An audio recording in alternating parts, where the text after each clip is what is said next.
Hello, my name is Caitlin Williams. I am an environmental health specialist with the Arkansas Department of Health. I'm here to present information about medication pollution in wastewater.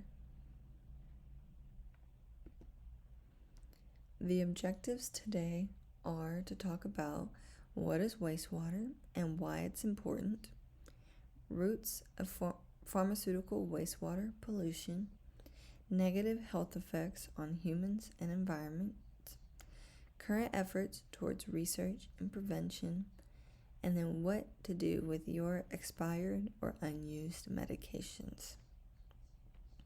Let's get started. We're going to talk about wastewater first. Wastewater is defined as water that has been used as in a manufacturing process. It is more commonly known as sewage, so I may refer to it as such throughout the presentation. If you look at this image, you can see that there are many areas in which wastewater is produced. It comes from our homes when we shower, use the restroom, wash dishes, you name it. Industrial and commercial entities like factories, farms, and hospitals are another major producer of wastewater.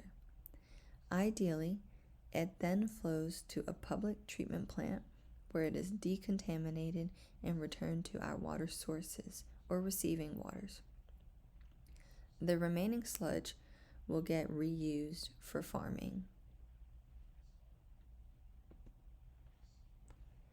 The goal of wastewater treatment is to protect human and ecological health from disease. The Arkansas Department of Health regularly tests and treats about 805 community water systems and 503 transient non-community systems such as gas stations or campgrounds. As of this presentation, the Arkansas Department of Health reports treatment plants look for up to 46 pesticides, 60 volatile organic chemicals, which are those that easily evaporate, 22 synthetic organic chemicals, and 35 inorganic chemicals. They also test for bacteria, radioactive elements, copper, and lead. That's a lot of stuff, right? Our public systems do a lot to keep us and our environment safe. The diagram shows a general overview of how sewage is treated. The sewage is filtered in 3 or more stages. As the water flows through each area, pollutants are removed from largest to smallest until it is considered safe. However, there are other ways that pollutants can flow into our water, directly from wastewater pipes, agriculture, storm runoff, as well as other systemic sources which I have listed on the slide. Additionally, not all contaminants, especially those at low concentrations, are cleared during treatment either. The Environmental Protection Agency, or EPA, sets legal limits on over 90 contaminants in drinking water. The Safe Drinking Water Act, or SDWA, allows states to set their own limits. That being said, our focus today is on pharmaceutical contamination of wastewater.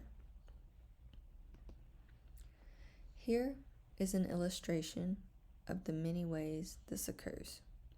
Medications enter receiving waters, seen on the bottom right, through pharmaceutical manufacturing, natural metabolism and waste like urine and fecal matter, and improper disposal into water or landfills. As I mentioned before, much of it involves industrial and commercial systems which play important roles in our food production and health. They have their own guidelines and requirements regarding wastewater contamination set by a multitude of organizations.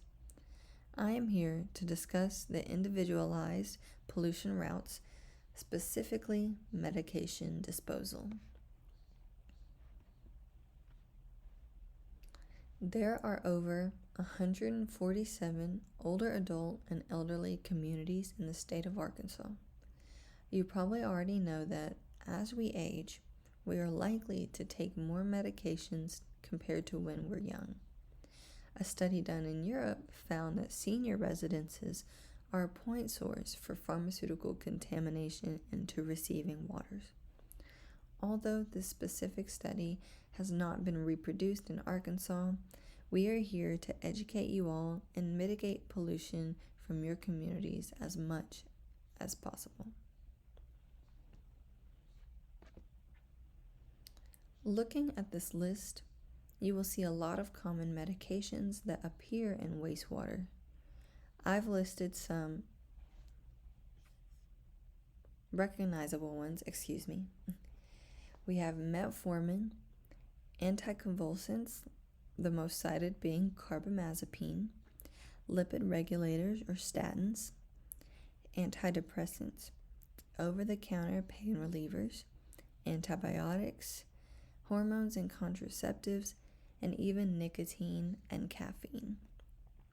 This is not a comprehensive list, but is based on many international studies.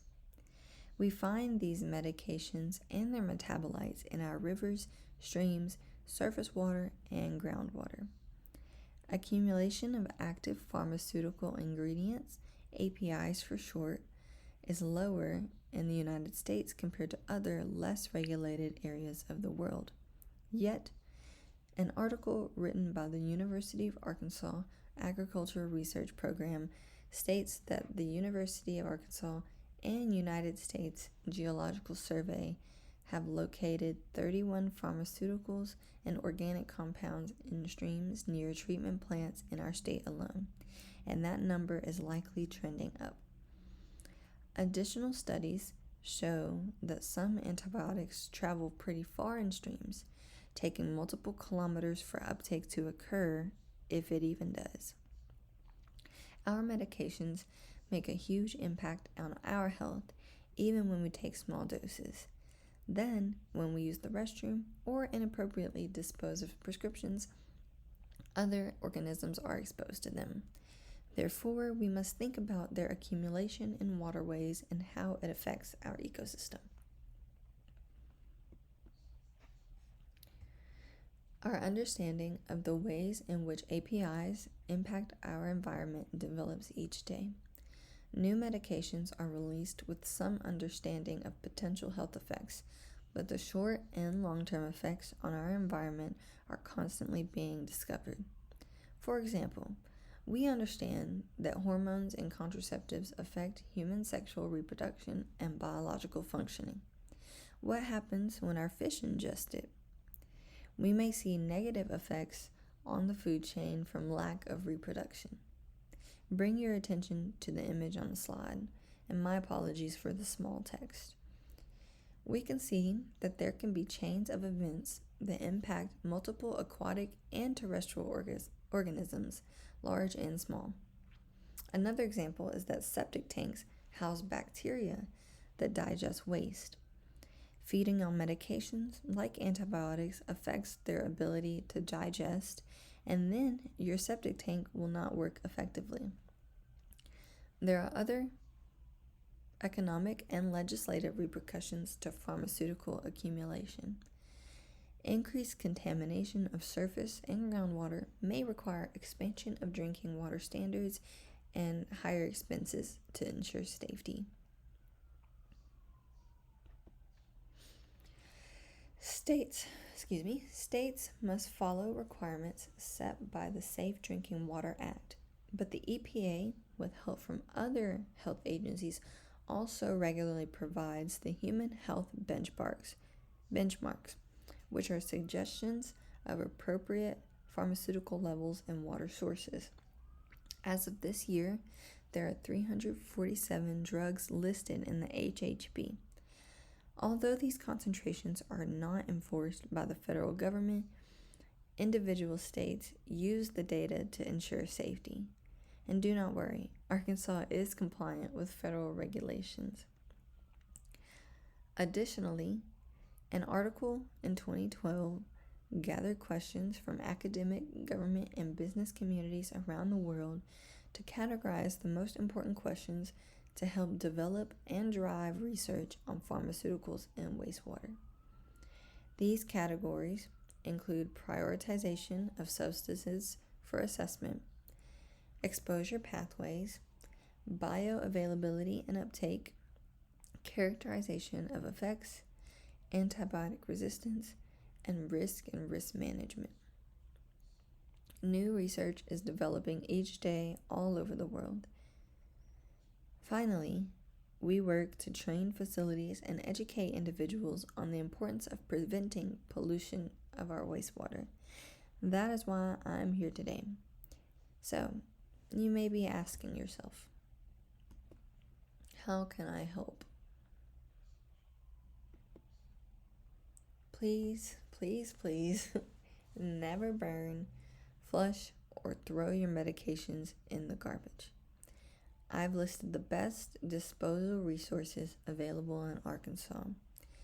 If you have any questions or doubts, ask your local police department or pharmacy. And if you just have to throw it away, we have a step-by-step guideline on our website, so please go check it out or call us.